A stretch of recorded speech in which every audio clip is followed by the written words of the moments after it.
Listo. Sí. Bueno, buenos días.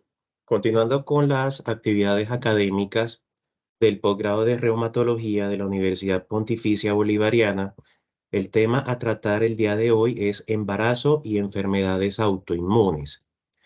En la tabla de contenido, el día de hoy vamos a hablar sobre el embarazo en pacientes con lupus eritematoso sistémico y embarazo en mujeres con artritis reumatoide en esta primera sesión. Y vamos a dejar para una segunda sesión el embarazo en pacientes con síndrome antifosfolípido. Entonces empezamos con embarazo en pacientes con lupus eritematoso sistémico. Lupus eritematoso sistémico, entonces, es una enfermedad autoinmune caracterizada por la producción de una variedad de autoanticuerpos y la afectación de múltiples órganos. Tiene una relación entre las tasas femeninas y las masculinas de 9:1 y el lupus se describió como un riesgo perjudicial para los resultados del embarazo debido a posibles complicaciones maternas y fetales. Por fortuna, en la actualidad, con el aumento de la confiabilidad de la evolución y la efectividad en el tratamiento, pues la mayoría de las mujeres van a lograr un parto exitoso. Sin embargo, no es sencillo distinguir muchas veces entre los cambios fisiológicos normales del embarazo y los brotes de lupus, por lo que actualmente el manejo de la enfermedad durante el embarazo sigue siendo un desafío. Con respecto a la epidemiología en Colombia, tenemos este estudio sobre la prevalencia del lupus eritematoso sistémico con los datos del Instituto Nacional de Salud entre el año 2002 y el año 2016. Fueron más de 40.000 pacientes cuya prevalencia estimada es de 91.9 por 100.000 habitantes y casi el 90% fueron mujeres con una relación mujer-hombre 7.91. Ellos dividieron la muestra en quinquenios, observando cómo entre la población de edad fértil entre los 15 y los 39 años, más o menos estaba entre un 27% del total de la muestra. Entonces, vamos a saber cuáles son esos efectos del embarazo sobre el paciente con lupus.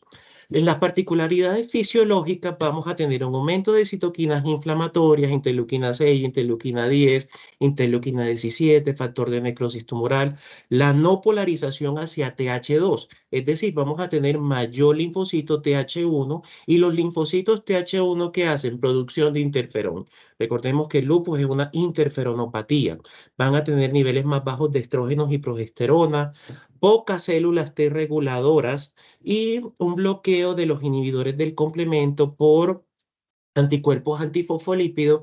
Y aquí la fisiopatología del sajo obstétrico, cuando lo veamos en la segunda parte, que ese aumento en el complemento es el que me va a producir las alteraciones en la buena implantación.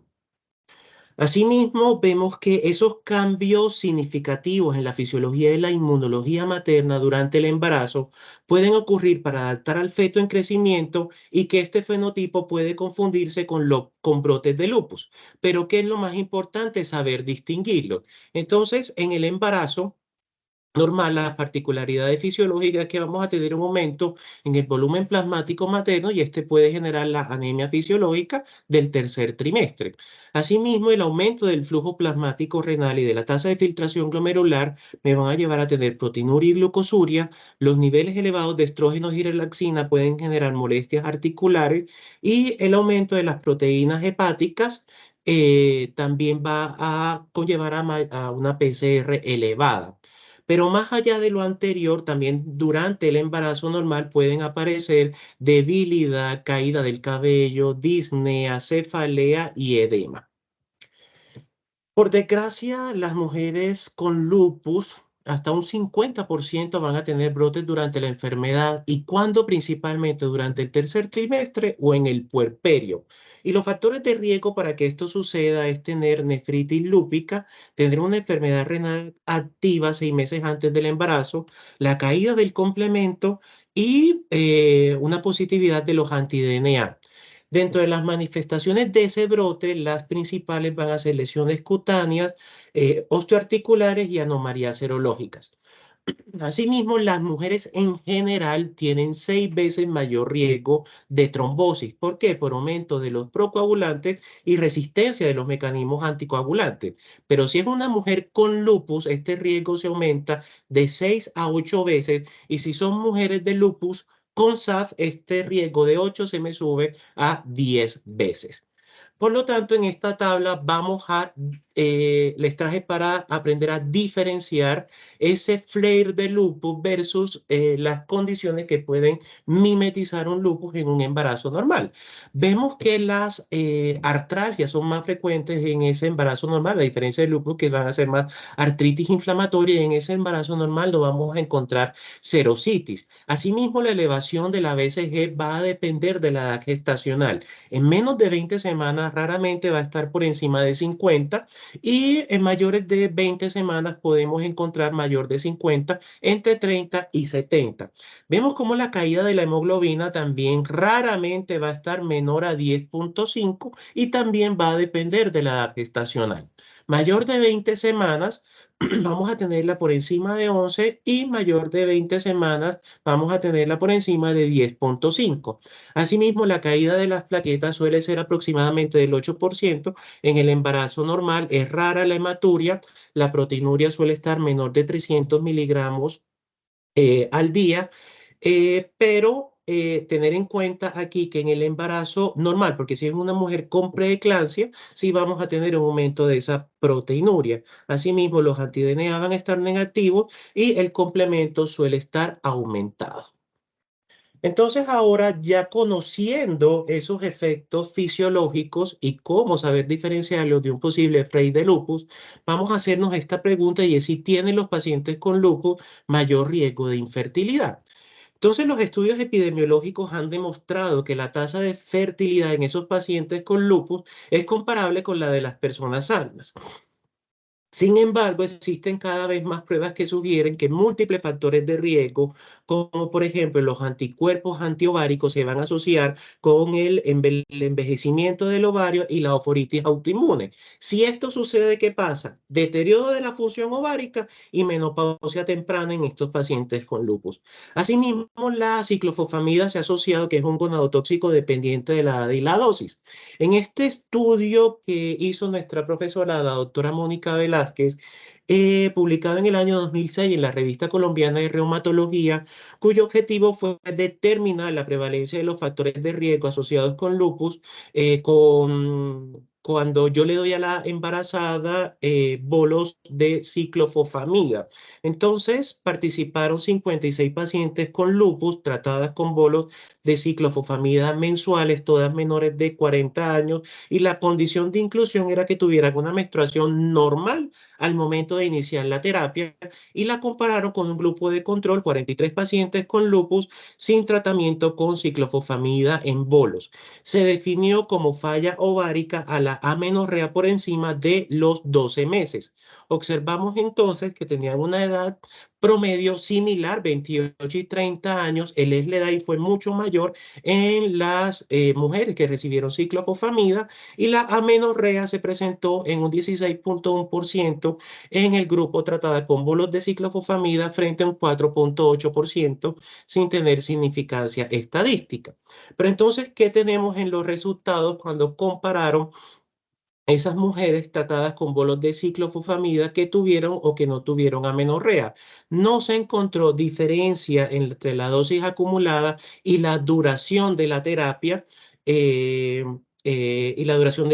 con estos bolos de ciclofosfamida, pero sí se determinó como un punto de corte de riesgo para falla ovárica ser mayor de 28 años al inicio de la terapia con ciclofosfamida, y también como factor de riesgo mayor tiempo de evolución de la enfermedad. Pero entonces, en contraparte con ese estudio, lo quise comparar con la ciclofosfamida oral. Entonces, en este estudio donde compararon la ciclofosfamida oral, pero ahora en granulomatosis con poliangiitis, con riesgo de falla ovárica, se obtuvo que el factor de riesgo fue mujeres menores de 35 años, es decir, igual que en el estudio que hizo la doctora Mónica y que la dosis acumulada acá de ciclo oral mayor a 7 gramos sí influyó para que tenga la mujer alteración en la amenorrea considerándose falla ovárica. Entonces acá queda la pregunta y es si el problema es con la vía de administración de la ciclofosfamida, que se va a dar con ciclofosfamida oral en vez de darse con ciclofosfamida endovenosa. Continuando entonces con los factores de riesgo, vemos que los glucocorticoides a altas dosis también pueden influir en la función ovárica, alterando el ciclo menstrual, las infecciones virales con citomegalovirus, virus de Epstein-Barr, la cervicitis. También es sabido para nosotros que las mujeres con lupus se embarazan a más tardía, por lo que las mujeres mayores de 37 años van a tener mayor riesgo de malformaciones fetales y mala calidad de los ovocitos. Asimismo, las concomitancias con enfermedad autoinmune y la endometriosis conlleva mayor riesgo de fertilidad.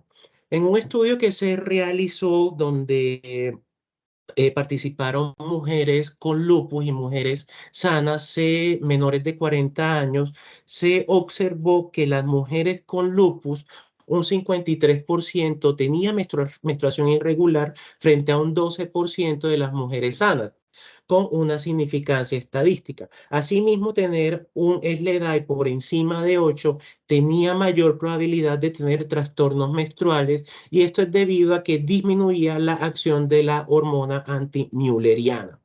En las mujeres con nefritis lúpica van a tener una mayor producción de prolactina y una disminución de la hormona liberadora de gonadotropina, por lo que varios expertos recomiendan en estas mujeres dar leucoprolida, que es un análogo de la hormona liberadora de gonadotropina. También los pacientes con síndrome antifosfolípido, al aumentar este complemento, disminuye la implantación en el feto, conllevando más a los abortos. Y es bien sabido también que las mujeres con lupus tienen una alteración del estado emocional por su misma enfermedad, generando disfunción sexual y pérdida de la libido. Pasamos ahora entonces a la parte de la anticoncepción con la pregunta de cuál va a ser la anticoncepción eficaz en estas pacientes. Entonces, los métodos anticonceptivos ideales van a ser el dispositivo intrauterino, el acetato de medroxiprogesterona intramuscular, la progesterona oral sola o los implantes subdérmicos de progesterona de 3 años o los métodos de barrera. Aunque, como vemos, la mayoría de los anticonceptivos son apropiados para las mujeres con lupus, todavía es controvertido si los anticonceptivos que contienen estrógeno son adecuados en estos pacientes. Pero acá entonces nos vamos a dos estudios. Dos estudios que dijeron que no aumentaba el riesgo de exacerbación en pacientes que estuvieran en remisión, pero hubo otro estudio de corte retrospectivo que dividió a las mujeres en tres grupos. Un grupo que no estaba tomando anticonceptivos, otro que solo estaba tomando anticonceptivos de progestágeno y otro que sí estaba tomando anticonceptivos orales combinados. Y ellos concluyeron que las mujeres que estaban tomando anticonceptivos orales combinados tenían más posibilidad de desarrollar un empeoramiento de la enfermedad a los 3 meses, por lo que EULA recomienda que las pacientes que tengan anticuerpos antifosfolípidos o lupus activo, pues se les debe evitar el uso de los anticonceptivos orales combinados. También para dar ese asesoramiento de la concepción debemos tener en cuenta los factores de riesgo, desastre obstétrico, eventos trombóticos, diabetes mellitus, obesidad o hipertensión. También qué tan cumplida nosotros veamos el paciente que lo va a hacer, el riesgo potencial de trombosis y las interacciones farmacológicas. Entonces ya pasamos a cuál va a ser ese momento ideal de la concepción en las mujeres con lupus. Entonces, como contraindicaciones absolutas, una actividad de la enfermedad menor de 6 meses, que tenga insuficiencia cardíaca con una FEBI menor del 40%, hipertensión de la arteria pulmonar grave sintomática, enfermedad pulmonar intersticial grave con una capacidad vital forzada menor de 1 litro, la enfermedad renal con una creatinina por encima de 2,8, antecedentes recientes de eventos trombóticos o de accidentes cerebrovasculares. ¿Y cuál sí va a ser ese momento de la concepción? Cuando no tenga actividad o una baja actividad de la enfermedad mayor a 6 meses antes de la concepción, con una relación albuminuria-creatinuria menor a 50 miligramos por milimoles, que la nefritis lúpica haya permanecido en remisión durante al menos 6 meses, que tengamos una dosis en la paciente menor de 15 miligramos de prednisona al día, no afectación orgánica, pruebas de función renal normal y una presión arterial normal. Entonces, en este estudio cuyo objetivo fue identificar los predictores de resultados adversos maternos y fetales en pacientes embarazadas con lupus, según las características de los antecedentes de las pacientes, los datos clínicos y de laboratorio, 6 meses antes del embarazo. Se incluyeron 55 embarazos, de esas 39 eran pacientes con lupus y se tomaron datos desde 6 meses antes de la concepción hasta un año después del parto, observando como factores de riesgo para eventos adversos maternos la presencia de la nefritis y un mayor SLEDAI, y para eventos adversos fetales, la presencia de nefritis y haber tenido un flare de lupus durante el embarazo. Teniendo en cuenta entonces cuál va a ser el corte del SLEDAI como factor de riesgo para eventos adversos maternos, se estimó que un SLEDAI por encima de 4, mayor a 6 meses antes del embarazo, predice resultados adversos maternos con una sensibilidad de un 64% y una especificidad de un 75%. Observamos entonces que la nefritis lúpica se comparte como factor de riesgo para eventos adversos maternos y para eventos adversos fetales. Entonces, teniendo en cuenta esa nefritis lúpica, en este estudio cuyo objetivo fue determinar el impacto de la actividad de la nefritis lúpica en los resultados maternos y fetales, este fue un estudio retrospectivo entre el año de 1976 y el año 2007, cuya nefritis lúpica se definió como proteinuria en 24 horas por encima de 500 miligramos día, con sedimento urinario activo y con o sin elevación de la creatinina, y como nefritis lúpica inactiva con proteinuria por debajo de 500 y un sedimento urinario inactivo. Entonces observemos cómo las pacientes con la nefritis lúpica activa tenían mayor uso de medicamentos, que se incluyeron los antimaláricos, mayor dosis de prednisolona y mayor dosis de azatioprina, presentaban más hematuria, y la proteinuria por encima de 300 miligramos día. También estas pacientes con nefritis lúpica activa tenían mayor tasa de abortos, de parto pretérmino y de retardo en el crecimiento intrauterino, y también estas pacientes con nefritis lúpica presentaron cualquier complicación materna dentro de las descritas: hipertensión durante el embarazo, preeclampsia, eclampsia, accidente cerebrovascular, síndrome GEL o muerte materna. Entonces pasamos ahora a cuáles son esos efectos de lupus en los resultados del embarazo. ¿Cuáles van a ser esos riesgos, riesgos maternos? Entonces, en este estudio cuyo objetivo fue determinar el riesgo de esas complicaciones maternas durante el embarazo en pacientes hospitalizadas en Estados Unidos, tomando muestra del Instituto Nacional de Salud entre el año 2000 y el año 2003 para todas las admisiones relacionadas con el embarazo. En ese momento fueron más de 16 millones de admisiones en esos 4 años, y pacientes con lupus fueron 13.555. Observamos que la edad media, la edad promedio, perdón, de presentación en el embarazo fue similar, 30 y 27 años, y observemos un porcentaje de hispanos también en la muestra, que fue del 17%. Concluyendo entonces en el estudio que las mujeres con lupus tuvieron 20 veces más mortalidad materna, entre 3 y 7 veces mayor riesgo de trombosis, infección, trombocitopenia, hemorragia postparto y transfusión, mayor riesgo de cesárea, de parto prematuro y de preeclampsia, y más posibilidad de tener diabetes, hipertensión y trombofilia. Y que el riesgo de diabetes se presentó en mujeres que estuvieran tomando mayor de 10 miligramos de prednisolona al día. En este otro estudio que realizó nuestro coordinador, el doctor Carlos Jaime, cuyo objetivo fue caracterizar epidemiológica y clínicamente las mujeres embarazadas con lupus, así como sus resultados obstétricos. Fue una serie de casos retrospectiva que evaluó a las gestantes atendidas tanto en materno-fetal como en reumatología entre el año 2010 y el año 2015. En total fueron 40 pacientes con 43 embarazos y la edad promedio de diagnóstico fue de 24, más o menos 7 años, y el 22 pacientes, es decir, el 55%, fueron primigestantes. También había pacientes con comorbilidades como enfermedad tiroidea, hipertensión y dislipidemia, y que la afectación clínica más frecuente fue la articular seguida de la mucocutánea, también como se describen en los diferentes estudios a nivel mundial, y vemos que las pacientes con nefritis, teniendo ya el factor de riesgo tanto en desenlaces maternos como fetales, estuvo en un 32% de las pacientes. Ellos que encontraron que la complicación obstétrica más frecuente fue la preeclampsia en 11 pacientes, y la complicación fetal más común fue el parto pretérmino. En 13 pacientes hubo reactivación lúpica durante el embarazo, y de esas 6 pacientes fue una reactivación grave. Entonces, teniendo en cuenta que en este estudio el desenlace materno principal fue la preeclampsia, vamos a ver qué relación existe entre la preeclampsia y lupus.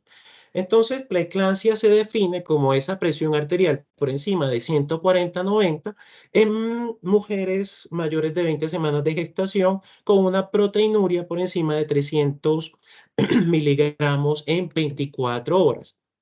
Puede estar asociada a condiciones más agravantes como trombocitopenia, anemia hemolítica, difusión hepática, neumoedema, aparición nueva de alteraciones visuales o síntomas neurológicos. Entonces, las mujeres con lupus van a tener un riesgo de preeclampsia 4.52 veces más que las mujeres sin lupus. La presencia de anti-DNA positivo se correlaciona con la gravedad de la hipertensión y la proteinuria, y lupus con preeclampsia va a aumentarme la actividad de la enfermedad por un aumento del interferón alfa circulante, y este va a aumentar la sobreexpresión del gen regulador de interferón tipo 1.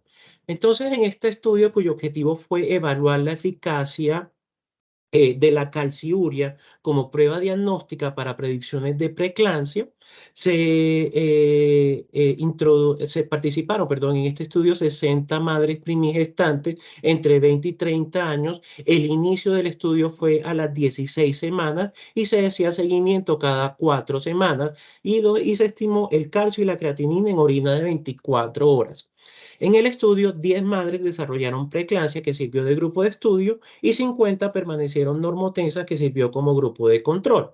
Entonces, ¿qué se obtuvo? Que las mujeres con preeclampsia excretaron significativamente menos calcio en orina, alrededor de 87 miligramos en 24 horas, frente a las mujeres normotensas, que excretaron 303 miligramos en 24 horas, teniendo un riesgo de preeclampsia como predictor un corte por debajo de 220 miligramos de calcio en orina de 24 horas, con una sensibilidad de 73% y una especificidad del 96.7%. Teniendo en cuenta esto, las mujeres con nefritis lúpica y preeclampsia comparten características como la proteinuria, la hipertensión, la trombocitopenia, las pruebas anormales de la función hepática, anemia hemolítica, lo que muchas veces va a dificultar la distinción entre estas enfermedades. Pero entonces, en esta tabla podemos observar cómo tenemos ciertas condiciones clínicas y de laboratorio que nos pueden ayudar a distinguirlas. Entonces, vemos cómo la preeclampsia y el síndrome GEL tienen semanas específicas por lo general para su aparición, y la nefritis lúpica lo puede hacer en cualquier momento, incluido el posparto. En la preeclampsia vamos a tener valores de presión definidos mayores a 140/90. Asimismo, en la preeclampsia tenemos el valor de la proteinuria por encima de 300, el sedimento urinario en nefritis lúpica suele estar activa, la creatinina suele estar elevado, las plaquetas se van a afectar mucho más en el síndrome GEL, la hemólisis también suele estar más afectada en el síndrome GEL, los anticuerpos anti-DNA van a estar elevados y el complemento disminuido en esa nefritis lúpica, las pruebas de función hepáticas van a estar más afectadas en el síndrome HELP, el ácido úrico va a estar más elevado en preeclampsia, el calcio en orina, como vemos, va a estar disminuido en preeclampsia y obviamente los pacientes también con la nefritis lúpica activa van a presentar síntomas de lupus, artritis, erupción cutánea y úlceras orales. Entonces, ¿cómo vamos a hacer para la prevención de la preeclampsia? En este artículo de Cochrane para la prevención primaria de la preeclampsia, estuvo a favor de iniciar la dosis en la materna a partir de la semana 11 de gestación entre 75 y 150 miligramos de aspirina para prevención primaria de la preeclampsia. Entonces, pasamos ahora a los factores de riesgo fetales de la embarazada con lupus. Entonces, las tasas de prematuridad en las mujeres con lupus es 6 veces mayor que la de las mujeres sin lupus. Asimismo, también se estima que la ruptura prematura de membrana tiene mayor incidencia en las pacientes. El motivo exacto no se conoce, pero puede estar en relación con infecciones intrauterinas prenatales como la corianonitis, la endometritis, la misma presencia de anticuerpos antifosfolípidos o SAP, hipertensión, actividad de la enfermedad o el uso de hormonas durante el embarazo. También tienen mayor riesgo de pequeño para la gestación y que se define como un peso al nacer inferior al percentil décimo. Esto es debido a disminución del flujo sanguíneo placentario y los factores de riesgo es la nefritis lúpica activa. Y miren que el uso de glucocorticoides por encima de 20 miligramos. Y esto, ¿por qué? Porque es que el glucocorticoide disminuye la expresión de receptores del factor de crecimiento del endotelio vascular, disminuye la interleuquina 6, que desempeña factores en la angiogénesis y en la estabilidad vascular, y la hipocomplementemia, que este es un punto importante, se definió como predictor independiente, tanto de retardo en el crecimiento intrauterino como de parto pretérmino. Entonces, en este estudio sobre complemento que quiso investigar el valor predictivo de los niveles de complemento en relación con los resultados del embarazo, participaron 43 pacientes. Todos los pacientes tenían síndrome antifosfolípido, pero 14 pacientes tenían SAP secundario y estas 14 pacientes tenían SAP secundario con lupus. Entonces vemos como la hipocomplementemia en los casos tanto de esas primarios como de esas secundarios asociados a lupus presentaron retardo en el crecimiento intrauterino y parto pretérmino. También asociaron con estos factores de riesgo la positividad para anti-DNA y la triple positividad para anticuerpos antifosfolípidos. Entonces, ¿qué pasa con ese neonato en las mujeres con madres con lupus eritematoso sistémico? Entonces, hay que hablar un poco del síndrome de bloqueo cardíaco congénito autoinmune, que también podemos conocerlo como lupus neonatal. Este lupus neonatal es un síndrome clínico que a menudo se encuentra en los neonatos cuyas madres tienen anticuerpos ROILA positivo. La mayor complicación y temida pues, es la afectación cardíaca que suele presentarse en un 2% de las mujeres con bloqueo cardíaco congénito. Pero no solamente va a tener un bloqueo cardíaco congénito, puede tener miocardiopatía, fibrinogestosis endocárdica, anomalías valvulares.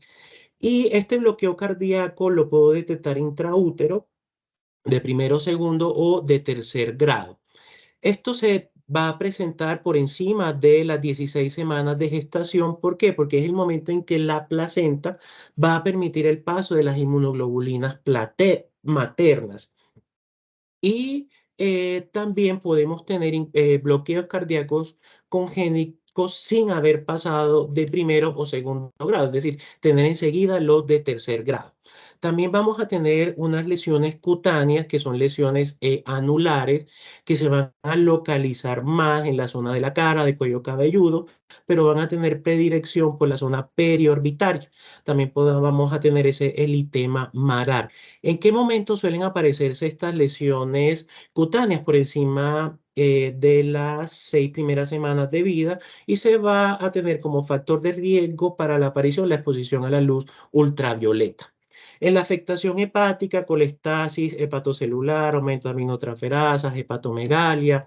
En las anomalias serológicas, trombocitopenia, neutropenia, anemia hemolítica autoinmune y la leucopenia. Y las neurológicas, mielopatía, convulsiones y la meningitis aséptica. Para tener en cuenta es que a la eliminación de los anticuerpos maternos, más o menos entre los 6 y los 8 meses, estas lesiones cutáneas, hepáticas, serológicas y neurológicas van a desaparecer, pero si existe la presencia de ese bloqueo cardíaco, que es la complicación temida por eso, porque no desaparece y el mayor riesgo de utilizar marcapasos, si es de tercer grado, no van a desaparecer.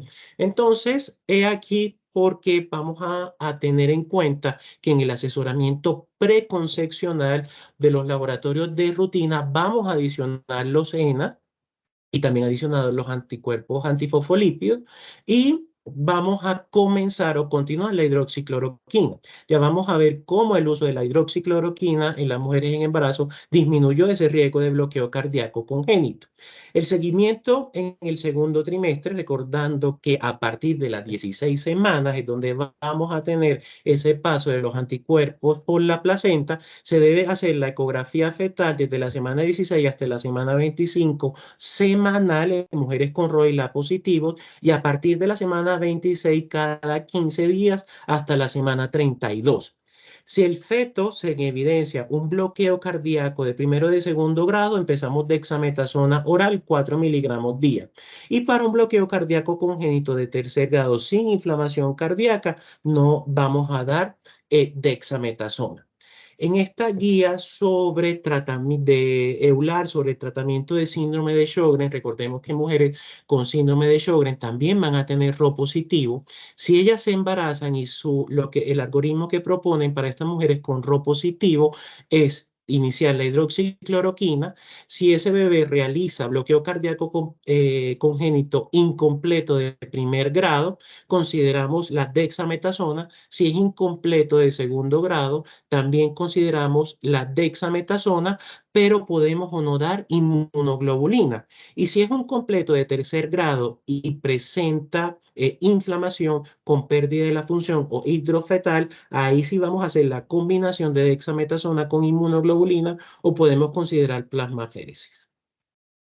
En este otro estudio, entonces, donde evaluó el riesgo de la presencia de antirroviantila para manifestaciones cardíacas neonatales en esas madres con lupus, con estos anticuerpos, observamos cómo el uso de la hidroxicloroquina durante el embarazo disminuyó el porcentaje de efectos cardíacos en este neonato. En este otro estudio también sobre el uso de la hidroxicloroquina, cuyo objetivo fue examinar la actividad del lupus y los resultados del embarazo en mujeres tratadas o no tratadas con hidroxicloroquina. Se dividió en tres grupos, un grupo que nunca utilizó la hidroxicloroquina, otro grupo que la continuó y otro grupo que la detuvo. Este grupo que detuvo la hidroxicloroquina fue 3 meses antes del embarazo o durante el primer trimestre del embarazo.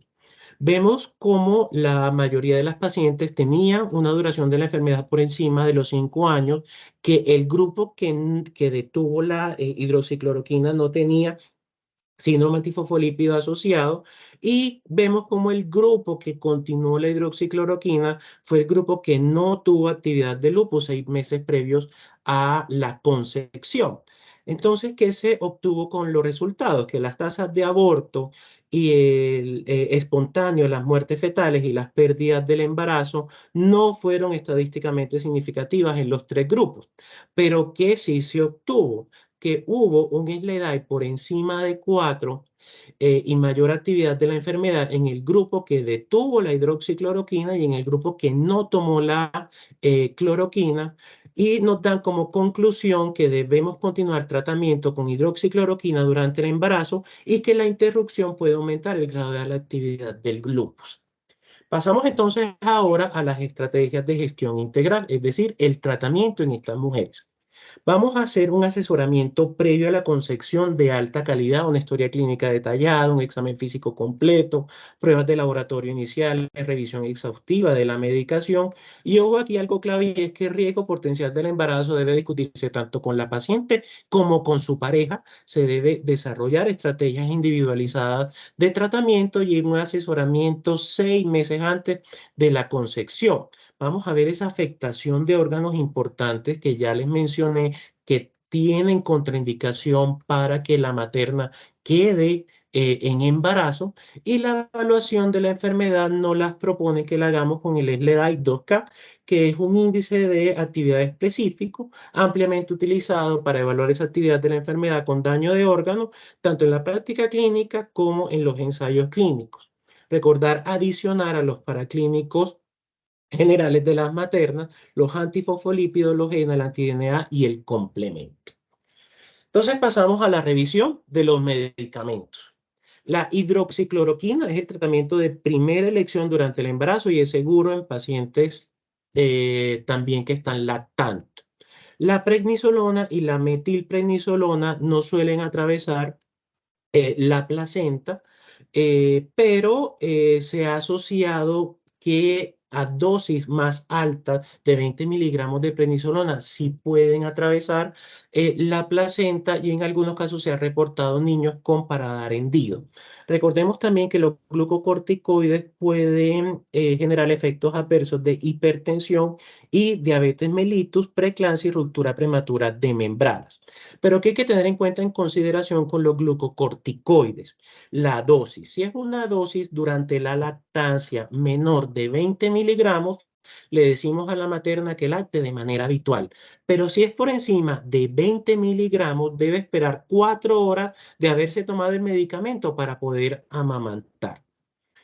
Según EULAR, azatioprina y tacrolimus, pues son los fármacos más compatibles durante el embarazo, y en menor porcentaje la ciclosporina, y recomiendan a las maternas que estén tomando metotrexato, leflunomida, micofenolato o ciclofosfamida pasar a azatioprina 3 meses antes de la concepción. En las mujeres con lupus más síndrome antifosfolípido que estén tomando warfarina, la warfarina está contraindicada por efectos adversos oculares, sordera, hipoplasia nasal y de extremidades, y también cardiopatías congénitas, por lo que se recomienda pasar a heparina de bajo peso molecular. ¿A qué dosis? Si se es paciente con SAF obstétrico, vamos a dar la dosis profiláctica, pero acá la dosis profiláctica es de 1 por kilo. Y si ya tiene SAF trombótico, vamos a dar la dosis de anticoagulación a 1 por kilo cada 12 horas. Con respecto a belimumab y rituximab, la FDA los clasificó como clase C. Pues a pesar de que no tuvo riesgo de malformaciones o riesgo en el embarazo. Pero ¿qué se observó? Que los niños expuestos a belimumab o a rituximab durante el embarazo había disminución de la célula B y de los niveles de inmunoglobulina. Incluso esta reducción se observó por encima del año de vida en estos neonatos, y el tratamiento de elección en las mujeres que tienen una recaída de la enfermedad moderada o severa va a ser la inmunoglobulina. Entonces vamos a tener unas consideraciones especiales de tratamiento. Si es un lupus que ha tenido anteriormente pérdida fetal, hidroxicloroquina antes y durante el embarazo. Lupus con antifosfolípidos, ASA o heparina de bajo peso molecular. Lupus con antirro y antirá, ya vimos la importancia de la hidroxicloroquina antes y durante el embarazo. Lupus con actividad lúpica leve, dosis bajas de prednisolona. Y si tenemos la actividad lúpica, podemos aumentar la dosis de la hidroxicloroquina hasta 400. Lupus con nefritis lúpica, azatioprina o tacrolimus, o también la inmunoglobulina. Y el lupus con actividad lúpica moderada o grave, los bolos de metilprednisolona por 3 días, la inmunoglobulina o la presencia de plasmaféresis. Recordar los suplementos de calcio, vitamina D y ácido fólico. Entonces vamos a hacer un resumen de tratamiento y seguimiento de esta materna con lupus. Recordar adicionar los ENA en los paraclínicos de rutina junto con los anticuerpos antifosfolípidos.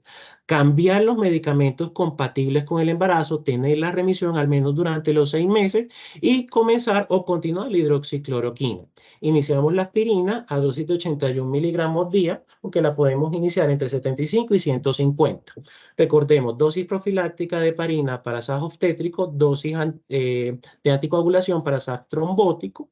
Hacemos el seguimiento ecográfico desde la semana 16 hasta la 25, cada semana en los pacientes con ROILA y cada 2 semanas hasta la semana 32, si tenemos bloqueo cardíaco congénito de primero y de segundo grado de dexametasona, si tenemos uno de tercer grado sin inflamación cardíaca, no hacemos nada, y recordemos que en el tercer trimestre es donde se presenta mayor riesgo de recaída, por lo que debemos tener un control de la presión arterial y estar atento a los brotes de la enfermedad. Acá también hay un resumen del tratamiento y me quiero detener en esta parte de la eflunomida que hablan sobre el lavado de colestiramina. Este lavado de colestiramina, si el paciente toma ciclofosfamida, lo vamos a hacer con dosis de 8 miligramos cada 8 horas por 11 días.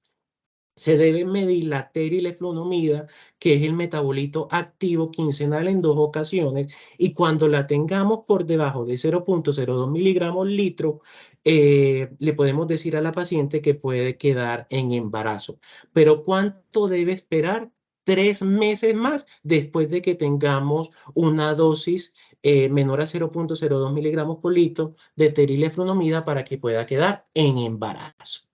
Pasamos entonces ahora a la segunda parte del tema, que es el embarazo en pacientes con artritis reumatoide.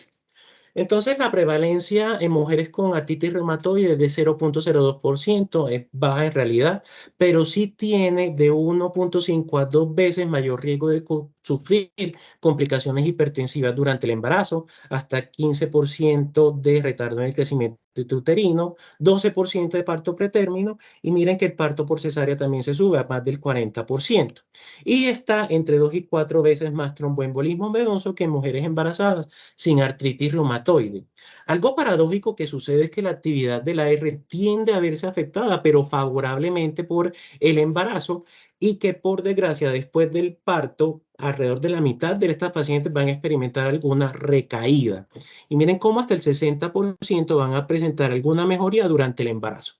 Para hacer un seguimiento de la enfermedad, funciona bien durante el embarazo el DAS28 PCR, pero debemos quitar la escala global de la salud dentro de los ítems.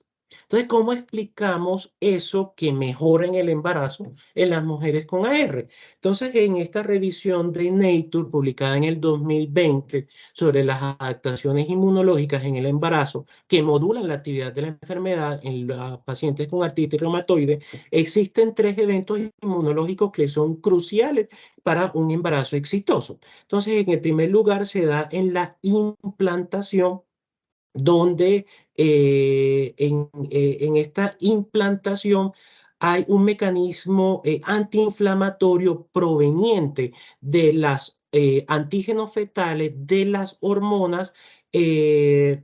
antígenos fetales y de las hormonas, en conjunto con la citoquina que va a producir el feto, generando entonces una estabilización de mecanismos tanto proinflamatorios como antiinflamatorios. Vemos que ese feto produce interleuquinas como la interleuquina 10, aumenta el receptor de interleuquina 1, mayores linfocitos T gamma delta y células T reguladoras.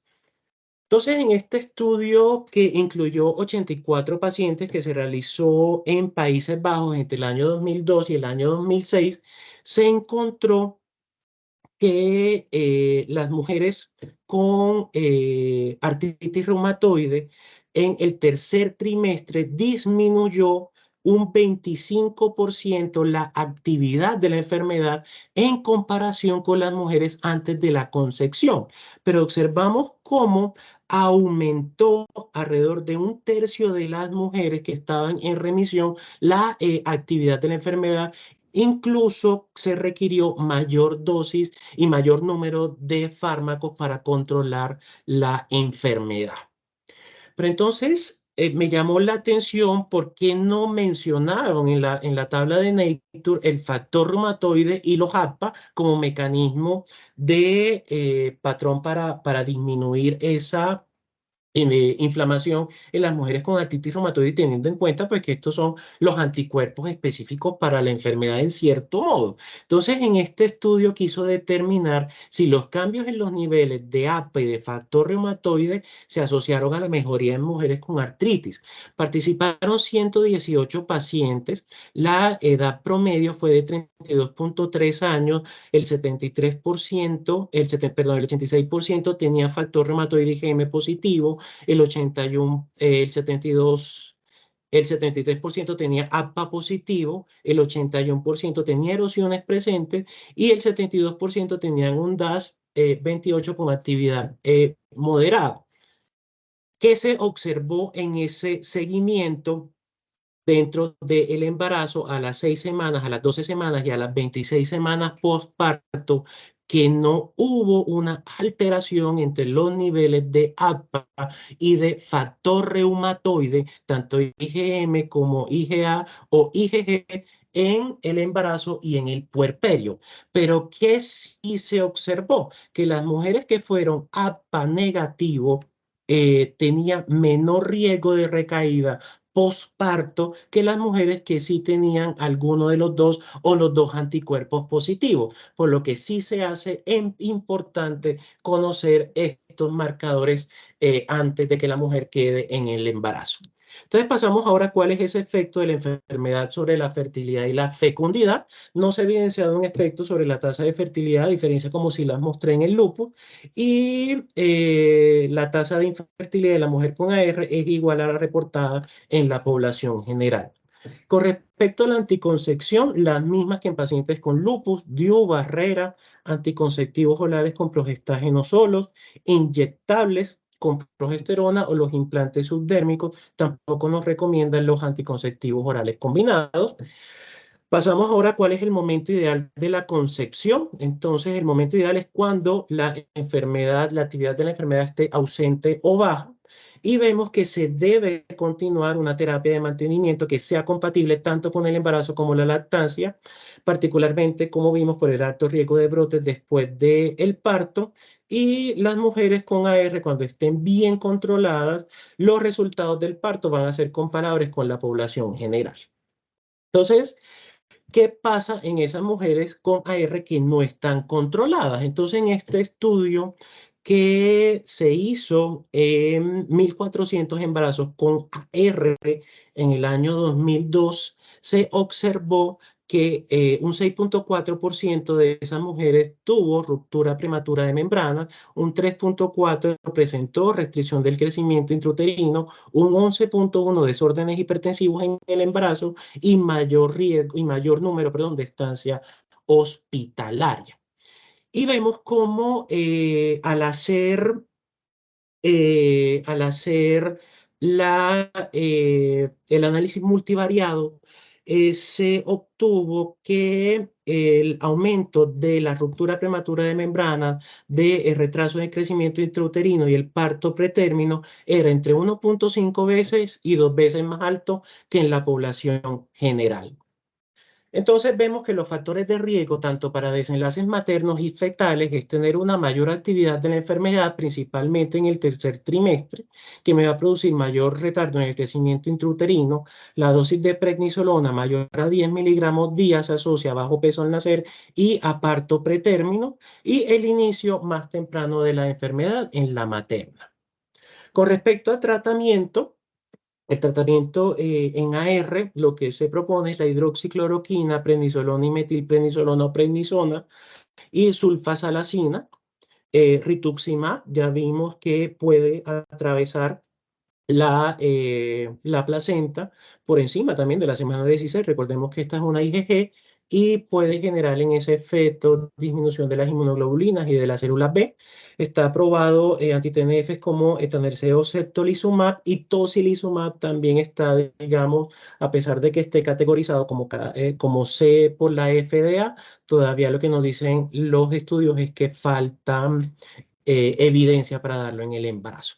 Entonces, como conclusiones, los mejores resultados maternos y fetales pueden depender de una clasificación completa de la concepción durante el periodo de la enfermedad que esté bien controlado.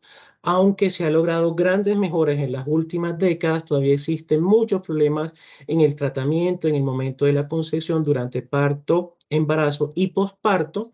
Y también recordar que esto es de un equipo multidisciplinario, el manejo concomitante con ginecología en todos los periodos. Recordamos entonces una segunda parte, vamos a hablar sobre el embarazo en pacientes con síndrome antifosfolípido. Muchas gracias.